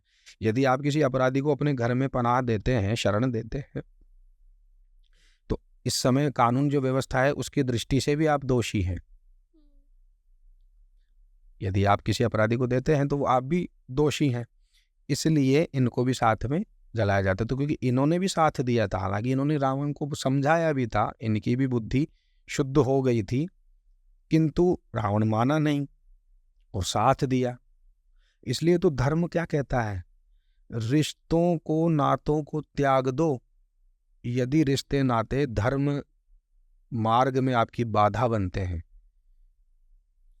भगवान नारायण तो ये कहते हैं कि उस गुरु को भी त्याग दो जो आपको गलत आचरणों में फंसाता है। आपका अज्ञान ही जो दूर नहीं कर सका वो काहे का गुरु हो सकता है। जो शास्त्रों के वेद विरुद्ध, धर्म के विरुद्ध जो आचरण करवा रहा है या प्रवचन दे रहा है, ऐसे गुरु को त्याग देना चाहिए। ऐसे का तो कपाल फोड़ने का भी विधान बताया है नारायण ने, उसका भी कोई दोष नहीं लगता है, ऐसा शास्त्रों में वर्णन है। तो ब्राह्मणों के लिए तो ऐसे ऐसे नियम है। तो मेघनाद और कुंभकर्ण को भी इसलिए ही साथ में जला के फूंक देते हैं, यही है। हालांकि ये फूंकना और ये शास्त्रों में ऐसा कोई ज़्यादा उल्लेख नहीं है ना देखने को मिला है। ये एक मानवों का स्वभाव हो चुका है, मनुष्यों का भाव हो चुका है कि बुराई को हम जला रहे हैं, ऐसा कोई दोबारा ना हो, इसको जलाकर ऐसा संकेत दिया जाता है कि यदि आप भी ऐसा करोगे तो आपके साथ भी यही व्यवहार होगा। आप न्याय व्यवस्था यही देख लीजिए ना, रावण है नहीं, कितने वर्षों पूर्व मृत्यु को प्राप्त हो चुका है, किंतु फिर भी उसकी बुराइयों को आज तक जलाया जा रहा है। क्योंकि जो आदमी के जो अशुभ कृत्य होते हैं, मनुष्य के जो अशुभ कृत्य होते हैं, उन्हीं को तो बुरा माना जाता है। ये देह मेरी भी वही है, देह आपकी भी वही है। आप भी शुद्ध विचार रख सकते हैं, मैं भी रख सकता हूँ, लेकिन संगति या आसुरी वृत्ति इस प्रकार की हो जाती है तो फिर बुरे कर्म भी आदमी करने लग जाता है। यदि आप 10 दिनों तक मैं नहीं नहाऊंगा, स्नान नहीं करूंगा तो मेरी बुद्धि भी भ्रष्ट हो जाएगी, साथ में रहने वालों की भी बुद्धि भ्रष्ट होती है। आजकल तो ऐसे ऐसे लोग आ चुके हैं जो ये कहते हैं कि अगर हम नित्य स्नान करेंगे तो हमारी जो त्वचा है उसका रंग फीका पड़ जाएगा, त्वचा में बीमारियां उत्पन्न होती हैं। ऐसा ऐसा तर्क देते हैं जो नहीं नहाते हैं। जैसे एक शराबी तर्क देता है ना कि शराब में ऐसे ऐसे गुण हैं, उसी प्रकार से तो ये आसुरी वृत्तियां हैं। बुद्धि भ्रष्ट होना ही आसुरी वृत्ति है। और बुद्धि शुद्ध किससे होती है? शुभ आचरण, शुद्ध आचरण, आहार व्यवहार, अच्छा खाना, अच्छा पहनावा, अच्छे से रहना, दिनचर्या अच्छी हो, भगवान का नाम लेवे, गुरुजनों का आदर करे, गौ माता की सेवा करें, अपने धर्म के प्रति इतने निष्ठावान रहें कि दूसरे धर्म का लेश मात्र भी दुष्प्रभाव हमारे मन में ना पड़े। तो आसुरी वृत्ति इसलिए पैदा होती है जब वेद विरुद्ध, शास्त्र विरुद्ध हम आचरण करने लग जाते हैं। हर हर महादेव। रावण से कोई ऐसी सीख जो आज की युवा पीढ़ी को आप देना चाहेंगी? एक उनके बुरे कर्मों की, हम उन चीज़ों से क्या सीख सकते हैं? हम सब जानते हैं रावण के सब बुरे कर्मों के बारे में, सभी अब जानते हैं। सब जानते हैं कि क्या गलत था क्या सही था, पर उनसे कोई ऐसी चीज जो बहुत अच्छी हम सीख सकते हैं, और उनकी कोई ऐसी चीज जो शायद हमारे को हमारी जिंदगी में कभी नहीं करना चाहिए। बहुत ही अच्छी बात है। यही तो हमारा धर्म है, सनातन धर्म। देखो मैंने कहा ना कितना पुष्ट है और कितना शक्तिशाली धर्म है कि आप फिर भी यही पूछ रहे हैं मुझसे कि एक राक्षस जिसके आचरण बुरे थे, ज्ञानी था, भक्त था, निष्ठावान भी था अपनी भक्ति के प्रति, किंतु उनके शुभ आचरण क्या थे, उनसे हम क्या सीख सकते हैं। कहते हैं कि भगवान अपने परिकर के साथ ही आते हैं या परिकर को पहले भेज देते हैं अभिनय करने के लिए, नाटक करने के लिए। तो रावण भी पात्र ही था, सब भगवान की लीलाओं से ही युक्त है। तो रावण ने संकेत क्या किया है? रावण ने संकेत ये किया है, यदि आपके पास धन, वरदान, वैभव, संपत्ति, ऐश्वर्य, प्रभुता, प्रसिद्धि, सिद्धि, ये सब आ भी जाए तो इनको आप ज्ञान से, भक्ति से, वैराग्य से, अच्छे आचरणों से तुच्छ ही समझना। रावण ने ये संकेत दिया है। आज मेरे पास यदि 5-10 लाख रुपए पड़े हो जाते हैं, जेब में हो जाते हैं, तो मैं फूला नहीं समझता। मतलब मेरे को मैं संकेत करके सभी के लिए बोल रहा हूँ, मतलब मेरे को संकेत करके मैं अधिकतर लोगों की भावनाएं ही बता रहा हूँ कि थोड़ा सा भी धन आ जाने पर हम अपने आप को इतना बड़ा स्वामी मानने लगते हैं कि सामने वाला मनुष्य धन के स्तर से हमसे छोटा हो सकता है तो मनुष्य। यदि वो आपके पास या आपके आसपास रहता है तो उसके साथ आप आचरण एक मानवता का ही तो कीजिए। लेकिन रावण ने ऐसा नहीं किया। रावण ने ब्राह्मणों को भी मारा, ऋषि मुनियों को भी मारा, यज्ञों में विध्वंस मचाया। वाल्मीकि रामायण में तो ऐसा लिखा हुआ है कि रावण ने अपने ही शास्त्र रच दिए और अपने ही पूजन करवाने के लिए कहने लगा कि किसी देवताओं को पूजने की आवश्यकता नहीं है, अब मैं ही तुम्हारा देवता हूँ, मेरे ही शास्त्र, मेरे द्वारा ही लिखी गई शिक्षा को आप पढ़ो। रावण ने ऐसा तक कर दिया था। तो किया है, रावण बदनाम है, लेकिन रावण ने संकेत भी तो किया है। रावण ने संकेत भी किया है।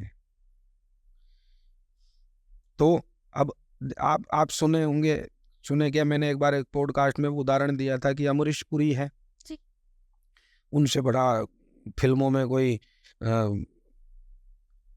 विलेन बताया नहीं गया है, और कहते भी हैं क्या रोल भी करते थे, अभिनय भी करते थे।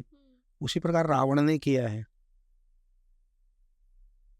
लेकिन अमरीश पुरी वो एक चलचित्र है, फिल्में हैं, पिक्चरें हैं, तो उनमें तो सब जान जाते हैं गुप्त रहस्य। लेकिन ये जो गुप्त रहस्य है, जैसे रावण को अभिनय करने का दिया गया, भगवान की तरफ से श्राप भी मिला ऋषियों का, तो उन्होंने वो पूरी तरह से किरदार निभाया। तो संकेत के लिए होता है। फिल्मों में भी मोरल क्या निकलता है कि बुरे कर्म मत करो, अच्छाइयाँ करो, अच्छे बने रहो, यही तो बताया जाता है। तो रावण से यही सीख मिलती है कि पढ़ो, लिखो, विद्वान भी बनो, पुरुषार्थ भी रखो, किंतु आचरण शुभ रखो। अंत में रावण ने लक्ष्मण जी को भी नीति सिखाई है, इसी प्रकार की नीतियां सिखाई है। राम जी ने कहा ये जो सामने लेटा हुआ है भ्राते लक्ष्मण, ये बहुत विद्वान है। तो क्या होता है कि श्री राम जी ने भी बताया कि लक्ष्मण जो सामने है, जो मृत्यु को प्राप्त होने वाला है, ये बहुत ही बड़ा विद्वान है, पराक्रमी है, लेकिन ये बस थोड़ा सा अगर बल का घमंड, वरदान का घमंड नहीं होता तो इसके समान तो कोई है ही नहीं। इतने विद्वान, इतने ज्ञानी, किंतु ज्ञान विद्या, ये सब नष्ट किसकी वृत्ति से चली गई। वरना ये तो बहुत ही पराक्रमी, बहुत अच्छा पंडित रावण है, किंतु जाओ लक्ष्मण भ्राता और नीति के कुछ वचन ले लो। नीति के बहुत ही अच्छे जानकार है रावण, जाओ और नीति सीख के आओ। तो फिर रावण ने लक्ष्मण को भी नीति बताई थी। तो क्या ये बात सच है कि जब रावण अपने प्राण त्याग रहे थे उन्होंने श्री राम का नाम जाप किया था? हाँ, श्री राम का नाम भी लिया था, उच्चारण किया था। क्योंकि अच्छा देखो, जैसे शिशुपाल का आता है ना वर्णन कृष्ण लीला में, श्री कृष्ण लीला में, कि वो एक तो अनन्य रूप से भक्त होता है जो भगवान का नाम उच्चारण करता है, लेकिन भगवान को शत्रु मानकर भी बार बार भगवान का ही स्मरण उसके मन में बना रहता है, शत्रु भाव से भी। तो भगवान का आप हृदय देखिए कि यदि उन्हें कोई शत्रु भाव से भी बज रहा है निरंतर, तो उसको भी वो अपने धाम में गति दे देते हैं। तो शिशुपाल को भी उन्होंने अंतिम में गति ही प्रदान की। शिशुपाल के वहाँ से जो एक लो थी जो भगवान में आकर समा गई थी, ऐसा दे। लेकिन ऐसा नहीं है, वो लीलाएं थी। ऐसा नहीं है कि अब मैं लगूं और भगवान को गालियां दे रहा हूँ, भगवान को बुरा भला कह रहा हूँ, तो मैं ये मानने लग जाऊं कि भाई शिशुपाल ने भी तो ऐसा किया था, तो मैं भी दे सकता हूँ, तो मुझे भी ऐसा ही, इस प्रकार की ही शुभ गति प्राप्त होगी। रावण ने भी ऐसा किया, तो रावण निरंतर करते थे, लेकिन अंत में उन्होंने श्री राम ही कहा। क्योंकि कहते हैं कि अंत समय में यदि श्री राम, नारायण, अच्युत, दामोदर, केशव, शिव शिव इस प्रकार से नामों का उच्चारण हो जाता है तो प्राणी की सद्गति हो जाती है, प्राणी को अच्छी योनि प्राप्त होती है, कई पाप मिट जाते हैं। लेकिन अंत समय में वाणी ही नष्ट हो जाती है, वाणी ही खत्म हो जाती है, तो क्या करे आदमी हर समय में। हाँ, इसलिए हमारे राजस्थान में कहा होता है कि अंत के और राम के वेर है। अंत समय में राम नाम निकलना बहुत ही कठिन है। चलिए, तो अगर हम बात करें, बहुत से लोग इंतज़ार कर रहे होंगे कि हमने सारी चीज़ों के बारे में बात करी। एक तरीके से हमने पूरा एक कथा, हमने एक एपिसोड ऐसा बनाया जिसमें हमने सब बात करी रावण की, बचपन से लेकर उसके मृत्यु तक, जितना हम कवर कर पाए। अभी भी बहुत सारे प्रश्न हैं मेरे दिमाग में, हमारी ऑडियंस के दिमाग में, पर मैं अपनी ऑडियंस से ये कहते हैं ना, एक रिक्वेस्ट करूँगी कि जो मेरे प्रश्न हैं, जो आपके प्रश्न हैं, फिर यहाँ तक आए, उसके लिए आप इस पॉडकास्ट पे भरपूर कमेंट कीजिए। और कुछ नहीं तो या तो जय श्री राम या सभी को विजयदशमी की मुबारक देते हुए कमेंट ज़रूर करिएगा। और साथ ही साथ अपने प्रश्न लिखिए जो मैं अगली बार इनसे पूछ सकूं, ताकि आपके द्वारा मुझे इतना ज्ञान मिल सके। चलते हैं आज के मेन सेगमेंट पे कि विजयदशमी पर हम लोग ऐसी क्या चीज़ें कर सकते हैं, क्या ऐसे उपाय कर सकते हैं, रेमेडीज़ कर सकते हैं जो हमारे को हमारे आगे आने वाले जीवन में बहुत लाभ दे सके। जी देखिए, सर्वप्रथम तो मैं एक निवेदन भी करूंगा सभी से कि विजयदशमी को अस्त्र शस्त्र की भी कुछ पूजन भी करें, ताकि, और ये तो कानूनन है कि अपनी रक्षा के लिए अस्त्र शस्त्र का हम उपयोग भी कर सकते हैं, लेकिन कानून के सीमा में रहकर, कानूनन सीमा में रहकर ही करें। ऐसा नहीं है कि इसका कोई गलत फायदा उठाए, दुरुपयोग करे। चाहे घर में छोटा सा ही अस्त्र शस्त्र हो, उसकी पूजा करे, फिर उसको काम में ना लेवे, उसको कहीं भी अच्छे स्थान पर रख देवे, फिर पुनः विजयादशमी आवे तो ऐसा करे। क्षत्रियों को तो अवश्य करना चाहिए, ये जो क्षत्रिय धर्म का पालन करते हैं उनको तो अवश्य करना चाहिए। जैसे सीमा पर जवान होते हैं, उनको अपनी बंदूक या जो भी उनके पास अस्त्र शस्त्र होते हैं उनको भी नमस्कार करें, और नव दुर्गाओं का ध्यान करें, भगवान श्री राम का ध्यान करें, ऐसा हो।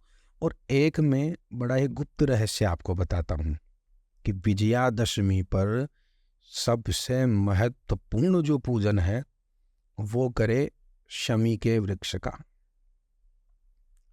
और अपराजिता स्तोत्र का ब्राह्मणों से पाठ भी करवावें, या अपराजिता का भी पूजन करें। अपराजिता जो पौधा वृक्ष होता है जी। उसका भी पूजन करें, और शमी यानी खेजड़ी या खेजड़ा जो होता है उसका पूजन करें। ये सबसे गुप्त रहस्य है जो बहुत कम लोगों को पता है। तो सबसे ज़्यादा तो लाभकारी यही रहेगा। किसी को धन से संबंधित दिक्कत हो, किसी को रोजगार से संबंधित दिक्कत हो, स्वास्थ्य से संबंधित दिक्कत हो, तो उसमें भी ये काम करते हैं।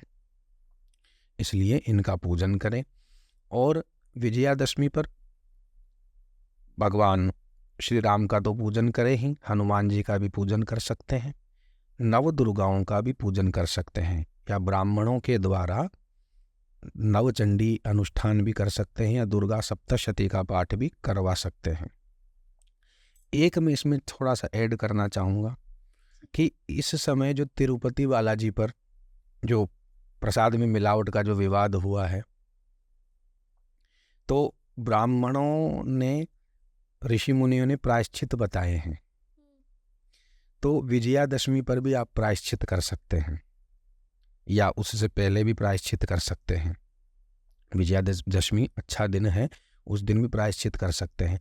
तो जो जिनके पास गलती से प्रसाद आया हो या किसी ने भक्षण किया हो, ऐसे अशुद्ध प्रसाद को जाने अनजाने में ही किया है, कोई जानबूझ के तो नहीं किया, किसी को पता नहीं था, फिर भी मन की शुद्धि के लिए और ऐसा जो हुआ है उसकी शुद्धि के लिए प्रायश्चित ये है कि ब्राह्मण तो जितना हो सके नित्य जो गायत्री जप करते हैं उनको अपनी गायत्री जप की संख्या बढ़ाकर कर देनी चाहिए।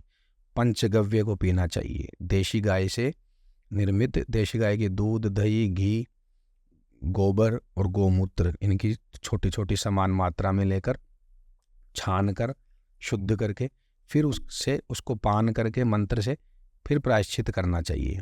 वैश्य और क्षत्रियों को भी ऐसा करना चाहिए, या जो जो दीक्षित हैं अपने मंत्रों में, या जो भी आपके इष्ट हैं उनका स्मरण करके 108 लोटे चढ़ा ले हुए, गंगा जल का भी 1 लोटा अपने ऊपर डाल ले हुए, गंगा जल भी पान कर सकते हैं। इस प्रकार से प्रायश्चित कर सकते हैं। विजयादशमी को भी या उससे पहले भी कर सकते हैं, लेकिन विजयादशमी का दिन भी बहुत ही अच्छा शुभ है प्रायश्चितों के लिए। और गंगा स्नान भी विजयादशमी को कर सकते हैं। हो सके तो गंगा जी का एक स्तोत्र आता है, वो भी घर में आप पढ़ सकते हैं विजयादशमी को। विजयादशमी को आप देवी का भी जो पाठ होता है, देवी का एक पाठ है अपराजिता स्तोत्र, वो भी आप पढ़ सकते हैं विजय प्राप्ति के लिए भी। न्यायिक जो विभाग होते हैं न्यायालय में विजय प्राप्ति के लिए, जो न्यायोचित हो, उस न्याय के लिए भी विजय प्राप्त करने के लिए अपराजिता स्तोत्र का पाठ भी कर सकते हैं। हर हर महादेव। तो इससे पहले मैं आगे इस पूरे पॉडकास्ट को ख़त्म करूं, मैं रिक्वेस्ट ऑलरेडी कर चुकी हूँ, पर उन सभी चीज़ों से पहले सबसे पहले मैं आपको प्रणाम करना चाहूँगी आपके इस ज्ञान। हर हर महादेव, हर हर महादेव। सब ये गुरुजनों का ज्ञान है, शास्त्रों का ज्ञान है। हम तो हमारे मुख से कुछ नहीं कहते हैं, ये हमारी कोई मनमुखी बातें नहीं है। सब गुरुजनों से परंपरा जो चली आ रही है, आचार्यों से परंपरा चली आ रही है, ये सब उन्हीं का ज्ञान है। हम तो बस बता रहे हैं, निमित्त मात्र हैं। हर हर महादेव। बहुत कम लोग होते हैं, आज तक ये मैंने किसी को नहीं कहा है, बहुत कम लोग होते हैं जो मुझे ऐसा लगता है आज के हमारे कलयुगी दुनिया में एक गुरु समान आप जिनको मान सकते हैं। और मेरे को ये सौभाग्य कार्मिक कृत्य की वजह से मिला है कि मुझे आपको एक गुरु कहने का मौका मिलता है। बहुत बहुत शुक्रिया उसके लिए। आज आपने यहाँ इतना ट्विस्टिंग और इतना अलग ही मतलब रावण के बारे में हमारे को बताया। हालांकि कहीं पर भी ये नहीं हमने डिस्कस किया कि रावण बहुत अच्छे थे, आप उन्हें पूजा करो या उनके कुछ उनको ही सब सत्य मानो, क्योंकि मैंने उनकी जी। अच्छाइयाँ भी बताई है और बुराइयाँ भी बताई है, जी। इसलिए। तो और इतने अच्छे से बहुत कम लोग होते हैं जो इतने भारी चीज़ों को, इतनी मुश्किल चीज़ों को इतने सरल तरीके से समझाते हैं। और हाँ, एक चीज़ और है जो सब चीज़ों से अलग है, आपसे बात करने के बाद मेरी हिंदी बहुत ज़्यादा स्ट्रांग हो जाती है तो इन्हीं सभी चीज़ों के लिए बहुत बहुत शुक्रिया। तो धन्यवाद आज के इस पॉडकास्ट। धन्यवाद, आपको भी बहुत बहुत धन्यवाद। Thank you so much for being a lovely audience. बहुत ही मज़ा आया आज का पॉडकास्ट, बहुत डिफरेंट था, बहुत ही ज़्यादा अलग बातें हुई, बहुत ही ज़्यादा इंटरेस्टिंग बातें हुई। आप सभी को विजयदशमी की मुबारक हो।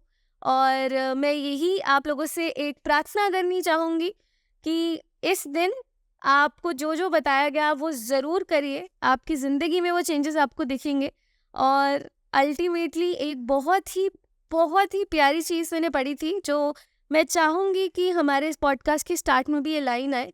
बहुत कॉमनली आप इंस्टाग्राम पे इसको ज़रूर देखेंगे कि जो भगवान शिव थे, उन्होंने रावण की भक्ति ना चूज़ कर श्री राम के धर्म को चूज़ किया।